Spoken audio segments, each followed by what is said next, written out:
Olá, oitavo ano, professor Esquilas, tudo bem? Olha que interessante, essa atividade 10 hoje nós vamos falar sobre previsão do tempo. Então você pode aplicar isso no seu dia a dia. Aliás, ciência você pode aplicar em tudo no seu dia a dia, né? É só você identificar, né, o que a gente fala aqui com o que acontece no seu dia a dia. Então são 6 questões relacionadas à previsão do tempo.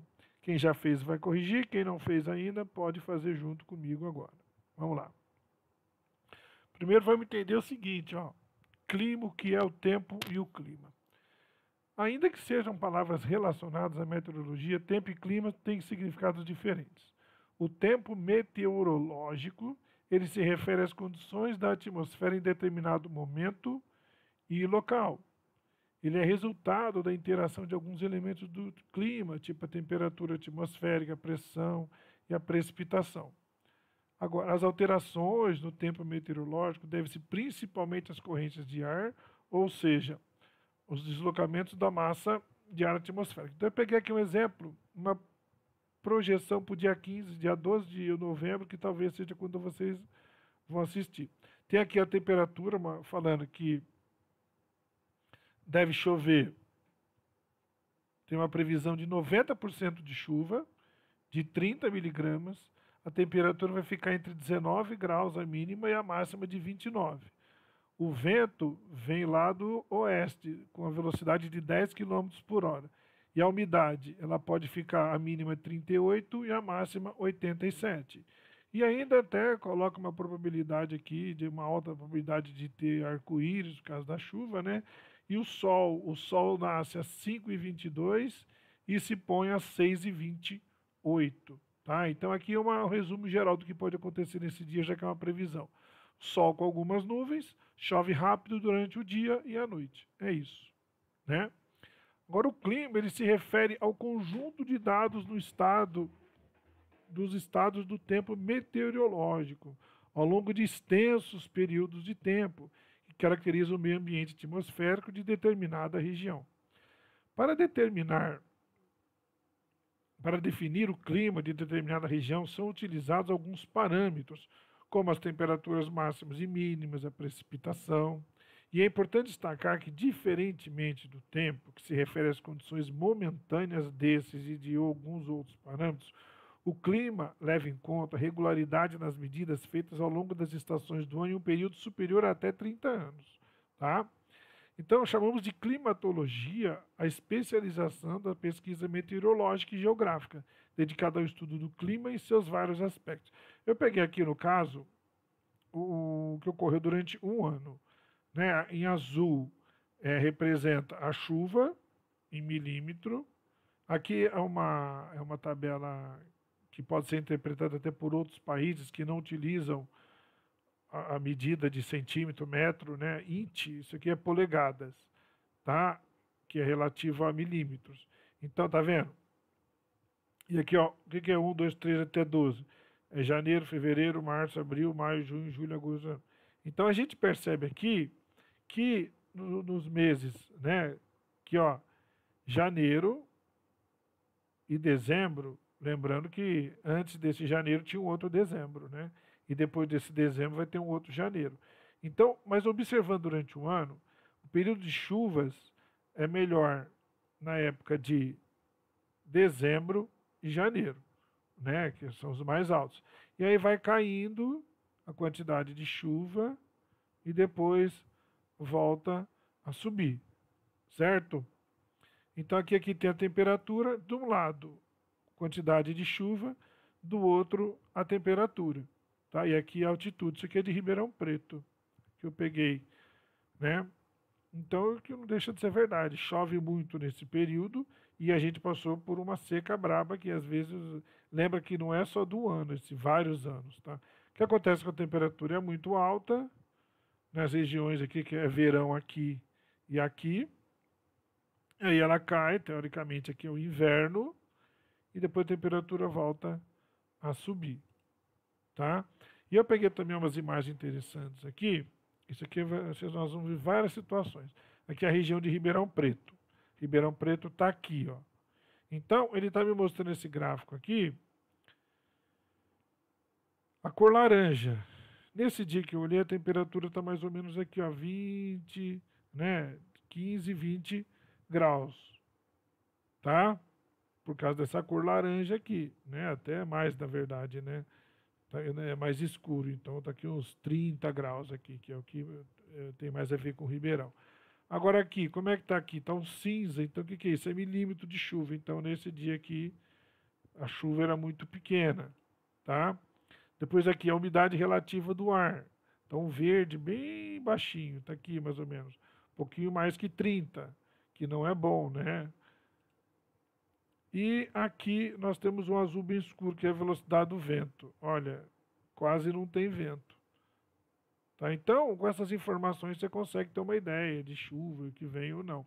Isso tudo permite você identificar alguns climas específicos no planeta. Então, nós temos aqui o clima equatorial, né? Lembrando, ó, aqui é a linha do Equador.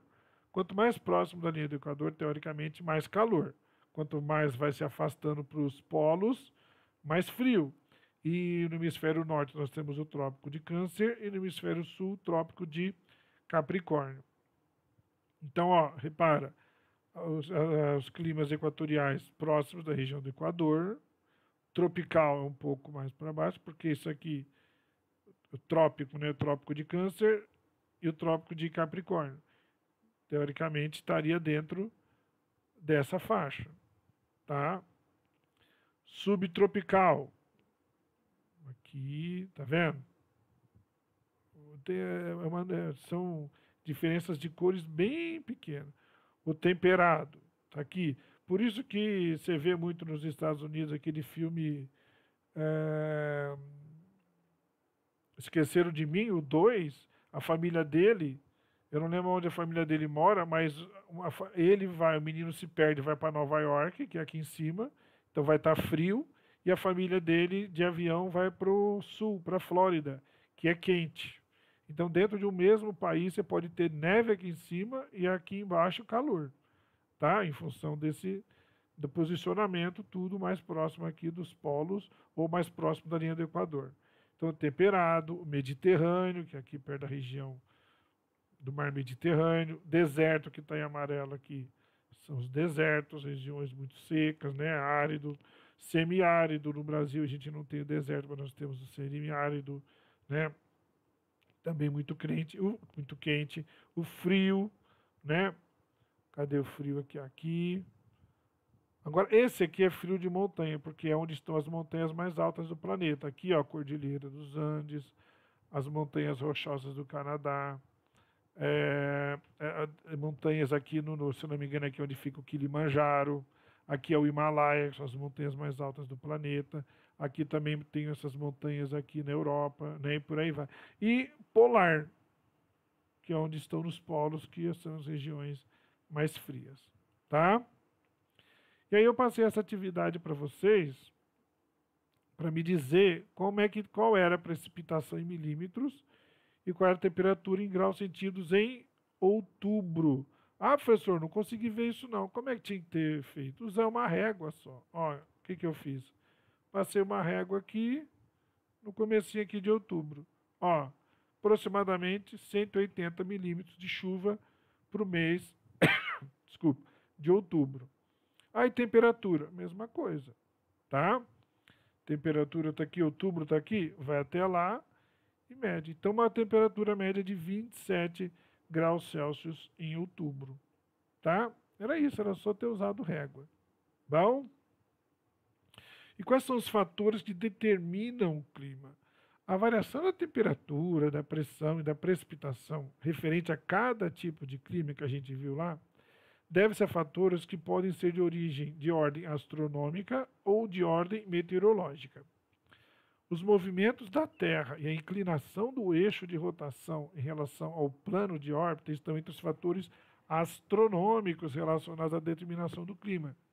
Esses fatores eles definem as estações do ano e a duração dos períodos de iluminação, né, o dia, e de não iluminação, que é a noite, que eles vão ser estudados mais adiante. Ó, essa aqui é a órbita da Terra. Para lembrar, hein, o Sol não fica no centro. Isso aqui é uma elipse, ele fica mais afastado do centro. Então nós temos aqui o inverno, primavera, verão e outono. Isso aqui, no caso aqui, é do hemisfério norte, tá? Por quê? Por causa da inclinação do planeta. A gente está acostumado a ver o planeta nesse desenho aqui, quando a gente estuda. Mas o eixo de a Terra está inclinada em 23 graus e meio. Então, na verdade, aqui ela não está desse jeito, ela está assim. Por isso que, repara, por que eu falei que é inverno aqui no hemisfério norte? Porque ele está recebendo calor, o Sol está desse lado aqui. Esse lado está recebendo luz. Qual lado está recebendo mais calor? Embaixo. Olha o pedação aqui, pensa num pedaço de pizza. Está recebendo muito mais calor que aqui. Lembra que é o contrário. Você não tem a mesma estação do ano no hemisfério norte. O que é hemisfério norte? Equador para cima. Hemisfério sul, Equador para baixo. Toda essa metade aqui, hemisfério sul. Essa outra metade, hemisfério norte. Então aqui, onde está recebendo luz, é menor no hemisfério norte e maior no sul. Por isso que aqui é verão e aqui é inverno. Quando isso se inverte, que aí o hemisfério norte vai receber mais luz, é verão aqui e para a gente aqui é inverno. Lembrando que a Terra gira, tá? As correntes de ar, movimentos que ocorrem na atmosfera terrestre, são fatores meteorológicos da determinação do clima. E a formação dessas correntes de ar está associada ao aquecimento desigual da superfície do planeta. Então dá uma olhada aqui. E aí isso tem a ver com o que a gente viu antes, né? A rotação da Terra, né? A inclinação do planeta e o posicionamento do planeta quando está girando em volta do Sol. Então isso é uma representação dos deslocamentos de massa de ar. E isso determina tudo o que vai acontecer. Por isso que quando você acompanha a moça falando sobre o clima, ela vai dizer se está vindo uma massa de ar do polo, se está vindo da Amazônia, aqui no caso do Brasil eu estou falando. Então dá uma olhada nesses movimentos que acontecem em nosso planeta. Tem esses nomes complicados. Vamos pensar aqui, mas aqui é a chamada zona de convergência intertropical, que é de baixa pressão, né? Ventos alisos que vêm do sudeste, zona tropical de alta pressão com ventos variáveis, zona de ventos de oeste. Está vendo? Essas setas em azul representam a circulação das massas de ar no planeta. Tá? Então, uma circulação geral do ar sobre a Terra. E os movimentos da Terra e o clima? Então, é o que a gente viu agora. Como é que isso interfere? Ó, a energia solar que chega ao planeta na forma de luz na forma de luz e de calor, proporciona movimentação dessas massas de ar, que é o vento que nós vimos lá anteriormente. Isso provoca a evaporação da água. E dessa maneira vai influenciar na incidência, né, na ocorrência das chuvas. Além disso, a energia que vem do Sol também é responsável pelo aquecimento da superfície dos continentes e também das águas dos rios, dos lagos e dos oceanos. Então, as correntes de ar atmosférico, elas transportam o vapor de água que veio lá da evaporação que a gente falou, de uma região para outra, determinando então como é que vão estar distribuídas as nuvens e os padrões de chuva para todo o planeta. E isso interfere no clima do planeta inteiro. Eles também se relacionam com as correntes oceânicas, que movimentam pelo planeta grandes quantidades de água quente e fria. Como os oceanos absorvem e retêm calor, eles exercem influência na manutenção e no equilíbrio do clima. Tá? Então, por isso que esse aquecimento global, esse monte de incêndio, queima da Amazônia, do Pantanal, isso tudo, gente, interfere no clima. Então, tem às vezes que regiões ficam com menos chuva, pode ter influência direta do planeta, da ação humana. Tá?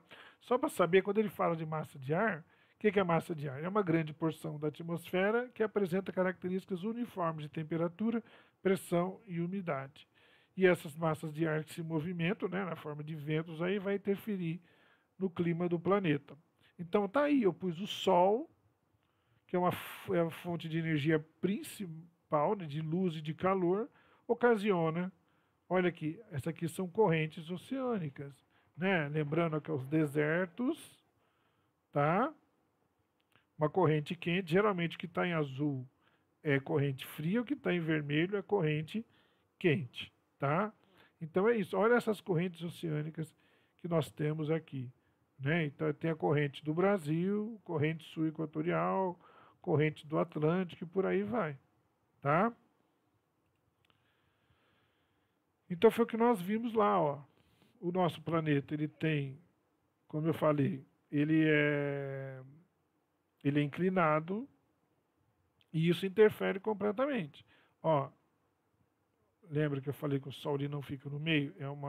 Não é, o planeta não gira em volta do Sol de forma um círculo perfeito, é uma elipse, tá? E o Sol não fica no centro, ele fica mais para o lado. Então aqui, no caso, ó, o planeta inclinado aqui, inclinado aqui, inclinado aqui, inclinado aqui, tá? Então, ó, aqui, verão no hemisfério norte, porque o hemisfério norte está recebendo mais calor do que o hemisfério sul, que no caso é inverno. Aqui, o outono no hemisfério norte. Se é outono no norte, no sul é primavera. Aqui, que foi o que nós vimos lá, inverno no hemisfério norte, está recebendo pouca luz. É verão no sul, porque está recebendo mais luz. E março vai ser outono no sul, enquanto é primavera no norte. Então é um movimento de translação, a Terra em volta do Sol, e de rotação, a Terra girando em volta dela mesma, tá? Agora aqui, para entender, ó, essa é uma imagem do movimento do planeta, ele não está inclinado, tá? É só para vocês entenderem aí, mais para você visualizar e entender o que eu vou falar. Essa é uma imagem do planeta com a movimentação de rotação. Então, as correntes que a gente viu lá, todas aquelas correntes de ar aqui, tá? Agora, né, esse é o vento circulando no planeta. Se o planeta não tivesse um movimento de rotação, como é que ele seria? Seria diferente, mudaria totalmente a circulação e isso iria mudar o clima, quer dizer, nós não teríamos aquela representação inicial que nós vimos lá de trópico, né? De onde estariam as florestas tropicais, onde estariam os desertos, seria muito diferente. E vamos dizer que se a Terra para de girar, aí nós vamos ter esse problema seríssimo, certo? Bom, gente, foi isso. Tá bom? Acho que foi legal a aula, espero que vocês tenham gostado. Essa foi a atividade 10 e até a próxima aula. Um abraço.